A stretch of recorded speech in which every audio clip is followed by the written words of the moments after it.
할렐루야. 네, 사랑하는 성도님들, 오늘은 호세아 13장 1절부터 16절의 말씀을 통해 주님 주신 은혜를 함께 나누려고 합니다. 네, 호세아 선지자는 13장에서도 계속해서 이스라엘의 죄악을 고발하며 하나님의 심판을 선언하고 있습니다. 오늘 말씀을 제가 쭉 묵상하면서 한 가지 제 마음속에 떠오른 단어가, 하나님이 정말로 이걸 싫어하는 거예요. 교만. 하나님이 정말 이 교만한 마음을 싫어하십니다. 성경에서 말하는 교만의 특징, 오늘 본문을 통해서 우리는 두 가지로 알 수 있는데요. 가장 먼저 교만은 하나님께서 행하신 일의 영광을 우리 자신에게 돌리는 것입니다. 내 이름이 높아지고 나를 자랑하는 것. 에브라임이 말을 하면 사람들이 떨었도다. 그가 이스라엘 중에서 자기를 높이더니. 1절의 말씀이죠. 그리고 앞서 12장 8절에서는 에브라임이 말하기를 나는 실로 부자라. 자신의 부유함과 자신의 강함을 드러내고 있죠. 이 두 구절을 통해 알 수 있는 것, 에브라임은 부유했고 강했지만 그것이 당연히 하나님께서 허락하신 은혜였지만 그 모든 영광을 자신이 자랑하고 스스로 높다 여기고 자신에게 영광을 돌리는 그런 어리석한 모습을 갖고 있었다라는 것입니다. 이게 바로 교만이에요. 내 이름을 높이는 것, 나를 자랑하는 것, 나를 드러내는 것, 그리고 그것을 기뻐하는 것, 이게 바로 교만입니다. 이러한 그들은요, 자연스럽게 하나님이 아닌 우상을 숭배하는 모습으로 하나님 앞에 범죄를 행하게 됩니다. 이 죄악으로 인해서 그들은 망하게 되죠. 실제로 이 북이스라엘이 아수르에 의해서 멸망을 당하고 포로로 끌려가게 되죠. 그럼에도 이렇게 죽음과도 같은 무서운 심판을 당했으면 돌이켜야 되는데 그들의 마음속에 그 가득했던 교만은 더 꺾이지 않습니다. 여전히 베델의 송아지에 입을 맞추고 또 사람을 제물로 우상에게 바치는 등 이전보다 더 열심히 우상을 섬깁니다. 잘못된 선택을 하는 거죠. 교만이라는 것이 이렇게 무서운 것입니다. 성경에서 말하는 또 다른 교만의 특징은요, 바로 은혜를 잊고 사는 것이라고 할 수 있습니다. 하나님은 이스라엘 백성들을 애굽에서 구원해 내셨고요. 그들을 광야에서 인도하시고 보호하시며 그들을 먹이시는 은혜를 놀랍게도 많이 베푸셨습니다. 그런데 오늘 6절에 나오는 것처럼 배가 부르니 그들의 마음이 교만하여 이로 말미암아 나를 잊었느니라. 지금까지 하나님의 손이 아니었으면, 하나님이 은혜 주시고 도와주시고 먹이지 않으셨으면요, 이 광야에서 그들은 얼마나 버텼겠습니까? 먹을 것도 없어요. 날은 추워요.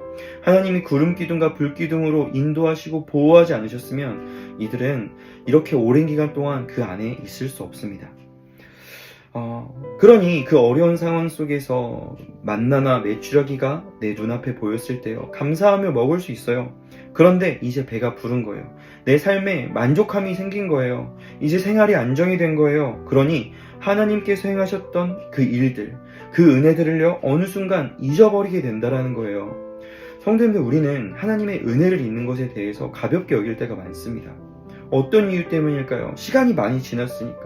또 그 사이에 또 다른 어려움들이 내 삶에 닥쳤으니까.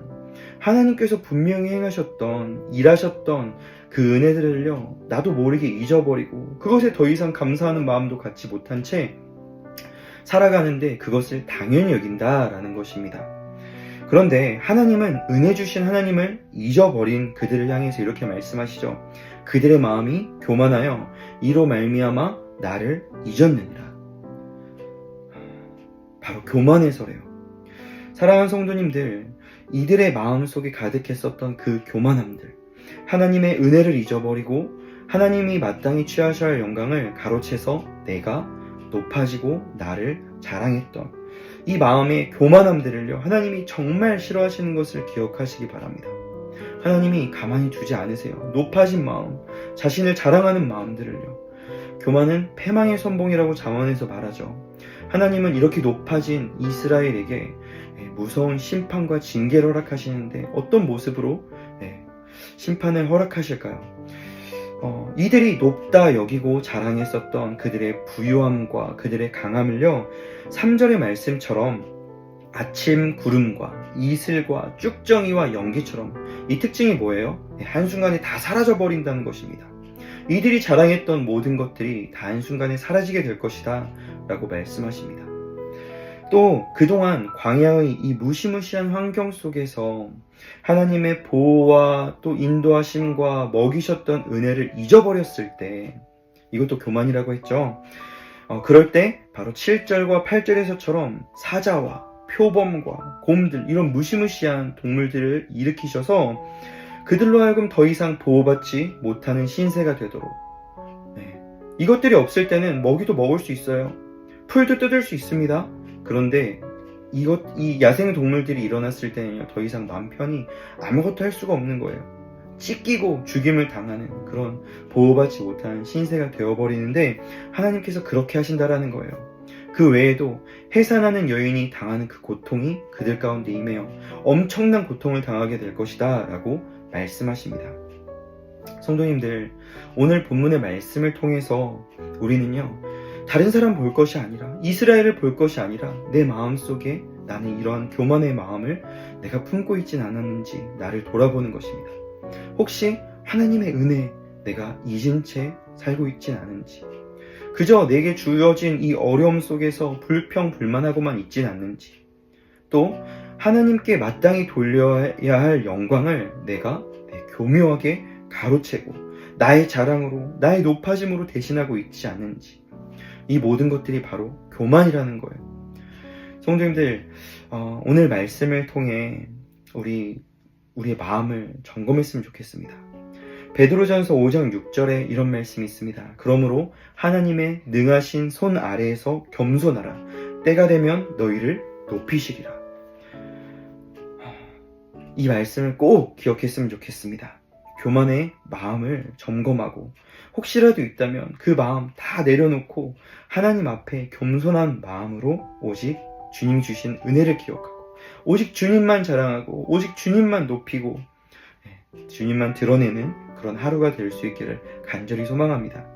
오늘의 삶 속에서 우리 성도님들 교만이 아니라 겸손한 마음으로 승리하는 하루가 될 수 있기를 간절히 소망합니다. 오늘도 주님과 함께 동행하십시오.